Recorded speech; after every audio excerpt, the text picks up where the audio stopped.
Merci de retrouver sur la chaîne TV Plus Madagascar. Mesdames et messieurs, bonsoir et bienvenue dans le journal en version française sur TV Plus Madagascar. Voici donc les titres de nos informations de ce soir. Andrazuil, le président de la République, se trouve actuellement dans la région d'Ambatsu au lendemain de son apparition publique sur les chaînes nationales. Des actions sociales et inauguration de plusieurs infrastructures de développement sont au programme du chef de l'État dans le district de Marantic et de Mananar. La population croît et le cas d'infraction se multiplie. C'est dans ce contexte que les responsables de l'école supérieure de la gendarmerie soulignent que les effectifs actuels restent insuffisants et qu'un renforcement s'impose.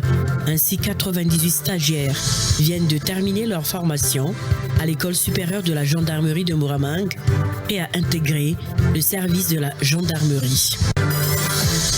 Madagascar exploitera désormais la production d'ambériques vertes ou haricots mango afin d'augmenter les revenus pour les paysans d'après les conventions signées ce jour. Grâce à la production locale de ce légume sec, les opérateurs pourront passer aux exportations de ce produit très demandé sur les marchés internationaux, selon la ministre malagasy des Affaires étrangères. Emmanuel Macron a annoncé jeudi soir que la France allait reconnaître l'État de Palestine en septembre, une décision décriée par Israël comme une récompense de la terreur et fermement rejetée par les États-Unis. Voici donc les détails. Andrazuil, le président de la République, se trouve actuellement dans le district d'Ambatsu au lendemain de son apparition publique sur les chaînes nationales. Des actions sociales, des inaugurations de plusieurs infrastructures de développement dans les districts de Marantic et de Mananar sont au programme du chef de l'État.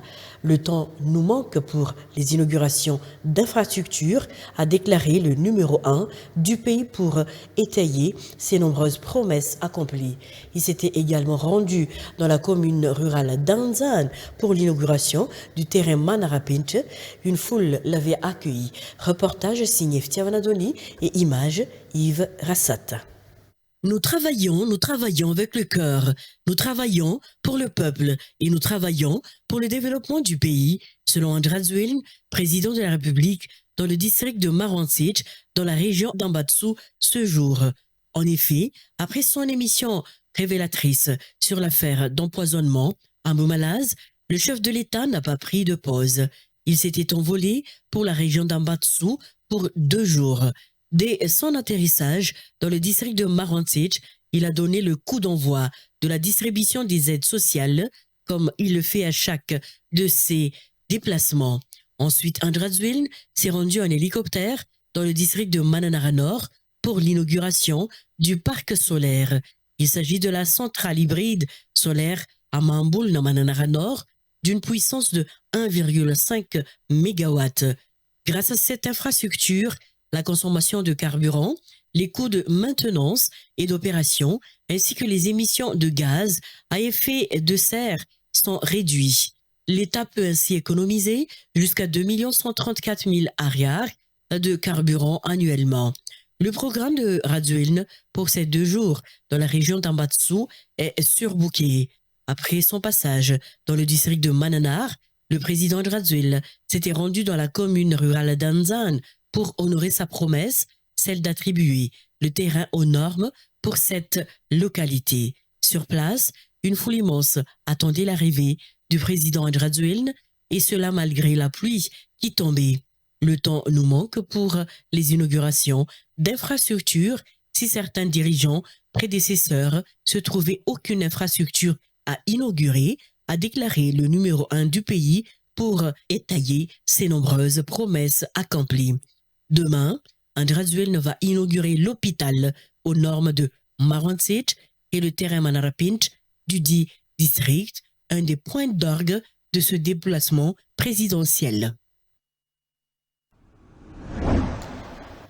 Et Madagascar exploitera désormais la production d'ambériques vertes ou haricots mango afin d'augmenter les revenus pour les paysans d'après les conventions signées ce jour.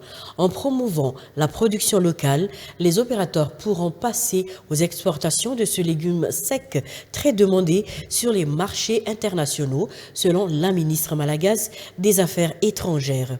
Pour atteindre cet objectif, la promotion de la production de haricots mango ainsi que la formation des paysans à cette culture seront renforcées grâce aux appuis des techniciens chinois.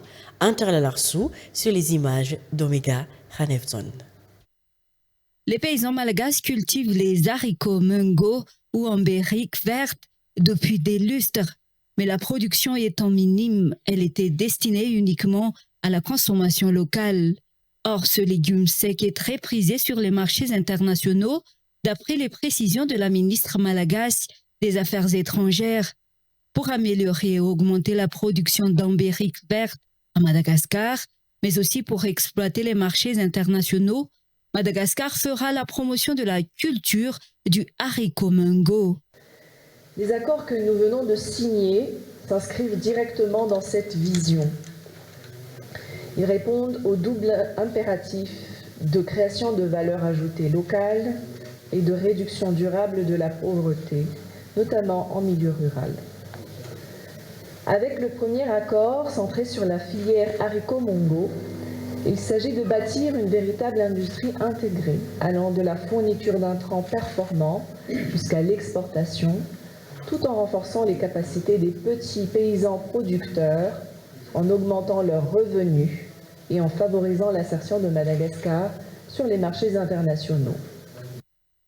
Des techniciens issus de l'entreprise chinoise qui collaborent avec l'État malagasy se chargeront de former les paysans malagasy sur la technique de culture améliorée du haricot mango.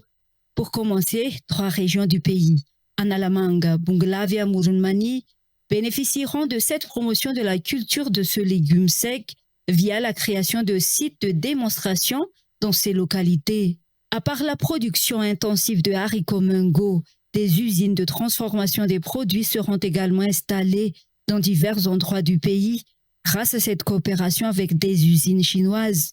La signature des conventions pour la réalisation de ces projets a eu lieu ce jour au ministère des Affaires étrangères. De nombreux jeunes poursuivant leurs études dans l'enseignement supérieur ignorent encore quel métier choisir une fois leurs études terminées, selon un rapport d'une organisation non gouvernementale. En effet, ce sont souvent les filières choisies au lycée qui déterminent celles qu'ils suivront après le baccalauréat. Par conséquent, les étudiants n'ont connaissance que des métiers les plus couramment évoqués ou exercés et s'orientent généralement vers ces options déjà connues. Cette organisation souligne ainsi la nécessité de renforcer la sensibilisation sur la diversité des métiers correspondant aux différentes filières de formation afin que les élèves puissent élargir leur vision et leur choix dans un monde de plus en plus marqué par l'évolution technologique. Des actions de sensibilisation initialement organisées dans les universités sont désormais également menées dans les lycées. Mamti Ndembloul et Omega Ranevzon. Actuellement, il est difficile pour les jeunes de trouver un emploi même après avoir terminé leurs études. Nombre d'entre eux finissent par occuper des postes sans lien avec leur niveau de qualification ou leur domaine de formation. Environ 63% des jeunes entrant chaque année sur le marché du travail se voient contraints d'accepter les emplois qui sont juste disponibles bien qu'ils ne correspondent pas à leurs compétences. L'un des problèmes majeurs reste le manque d'informations sur les filières à privilégier après le baccalauréat. Le choix des spécialités au lycée conditionne souvent les parcours universitaires, rendant ces derniers presque obligatoires une fois sélectionnés, ce qui limite les perspectives professionnelles des jeunes. Nous avons constaté depuis notre plus jeune âge qu'il y avait beaucoup trop de stéréotypes par rapport aux choix que nous devons faire, même que ce soit au lycée ou bien même pour l'université. On a eu connaissance très limitée des métiers qui existaient. Moi, je ne savais par exemple que docteur, pilote, il y avait que très peu d'informations que j'avais. Je ne connaissais pas ce que faisait un RH, un DAF ou bien un financier, un comptable. Et c'est cette lacune-là que nous, on voudrait remédier en fait. Et c'est à travers des accompagnements dès le lycée, dès la classe de seconde, pour les accompagner à faire leur choix.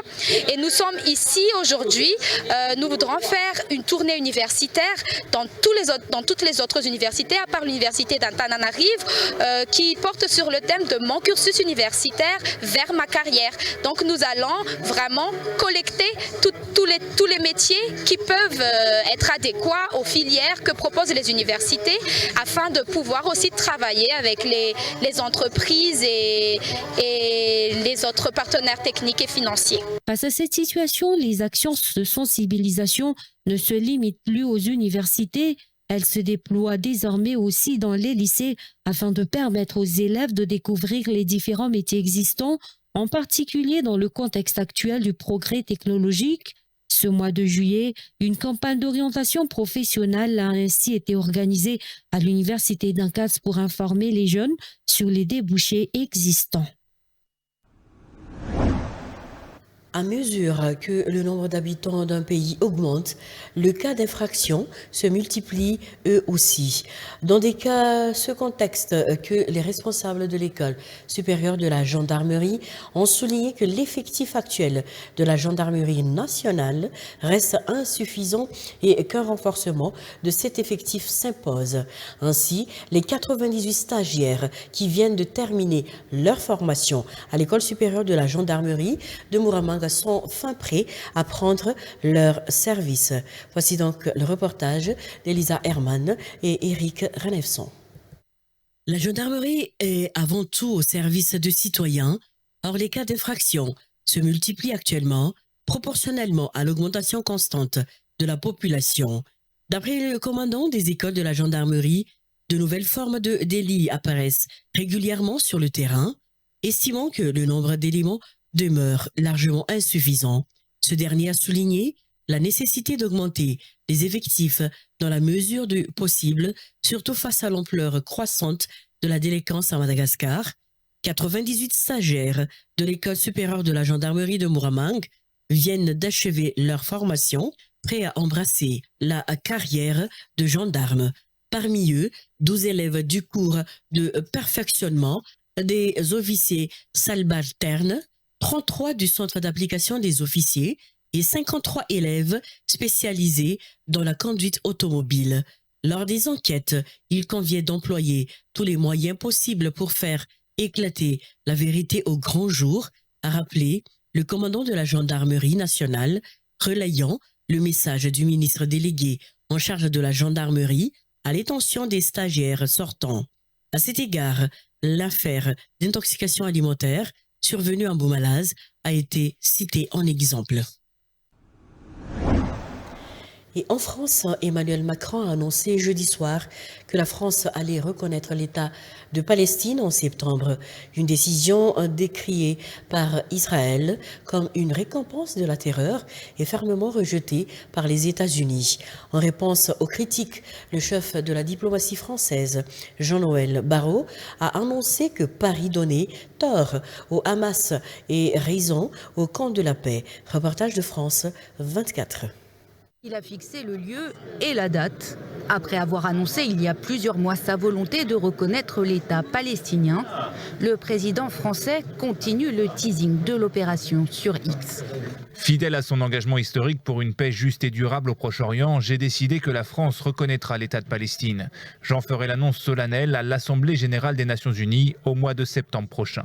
Partisan de la solution à deux États, Emmanuel Macron a défendu à de nombreuses reprises le bien fondé de sa démarche pour les Palestiniens, mais aussi pour les Israéliens. Et je crois à l'avenir de la solution à deux États comme base d'une architecture de sécurité régionale qui permettra à Israël de vivre en paix et en sécurité avec ses voisins.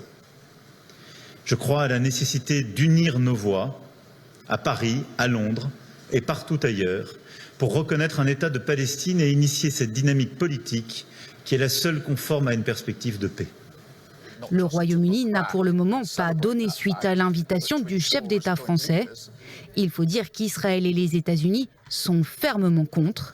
Benjamin Netanyahou dénonce une récompense de la terreur.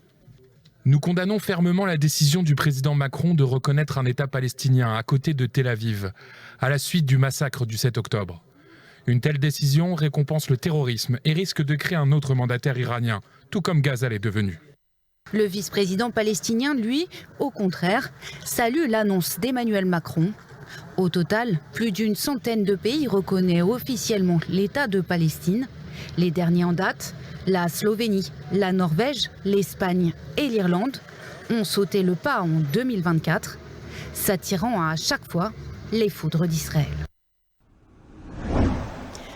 Et c'est la fin de cette édition. Merci de l'avoir suivi. À 19h30, je serai accompagnée par mon collègue Michael Nebolaz dans le journal en version malagasy. À tout de suite et au revoir.